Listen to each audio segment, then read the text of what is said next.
The nearly 10-year-old dream of a former St. Cloud State University dean is much closer to becoming a reality. Once open, the Great River Children's Museum in St. Cloud will be the second largest children's museum in Minnesota.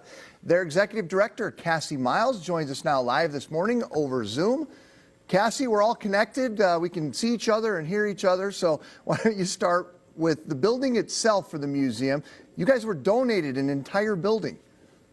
We were, yes, and what a gift that was. It actually predates me in my time joining this project, but back in 2018, Liberty Bank graciously donated their downtown headquarters because they were relocating, and it's a fabulous location. It's exactly the size that we needed to make this dream become reality. So you've got the space. Now the issue is having the funding to make this thing a reality. And it sounds like you guys just got some really nice donations that came in.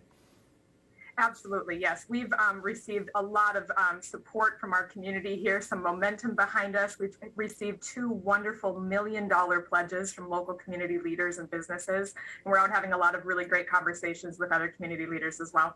So what is the next step in the process, and how much do you guys need to be able to make this finally come to a reality?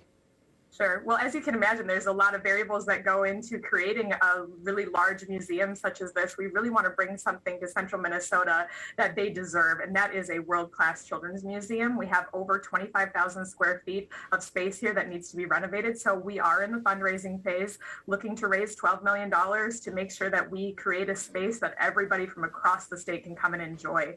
So our next steps here, we're working with exhibit designers, we're working with our architects and our construction management team to put all of our plans in place. We're really ready to go. As soon as we get that $8 million in the door, we're going to be able to put the sledgehammers to the wall and keep working on raising the rest as we go. So if I can get the folks in the booth to pop that map back up again, we showed it for just a second, but Cassie, I want you to talk about this. So this map kind of talks about the area that is, you know, folks from all this area here that you see red on the screen would be able to access this children's museum. I mean, that is a large part of the state of Minnesota. I'm sure the need is really there for folks who don't want to drive all the way into the Twin Cities. Mm-hmm. Oh, you're absolutely correct.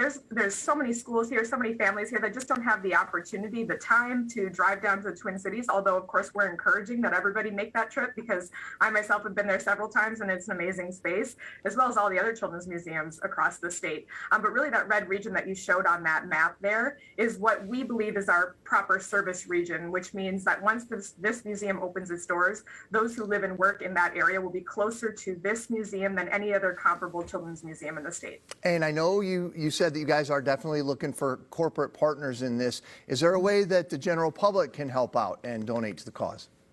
Absolutely. There's always a way for the general public to help. Of course, donations of any size, you know, the line, are always accepted and welcomed. We have been receiving wonderful support from community members just like you and me. And another thing that we encourage people to do is talk to your employer. Employers are oftentimes, especially at this time of year, as we near the end of the year, looking for spaces to support their communities where their employees and their patrons live and work. And so, you know, it's sometimes an email or a quick phone call to your employer to say, hey, this is a new project coming online. We really want to see it take flight. So, you know, put out that call, be an advocate for the cause. Well, Cassie, it looks like a really cool project. You can see you guys are trying to incorporate the landscape of central Minnesota into the exhibits there. So we wish the best of luck to you and everybody who's working on this. Keep us posted about how everything goes, and hopefully you guys will start seeing that money really coming in. Thank you. I appreciate the time. You bet. Okay, to learn more about the Great River Children's Museum and to track their progress as they open, you can head to greatrivercm.org.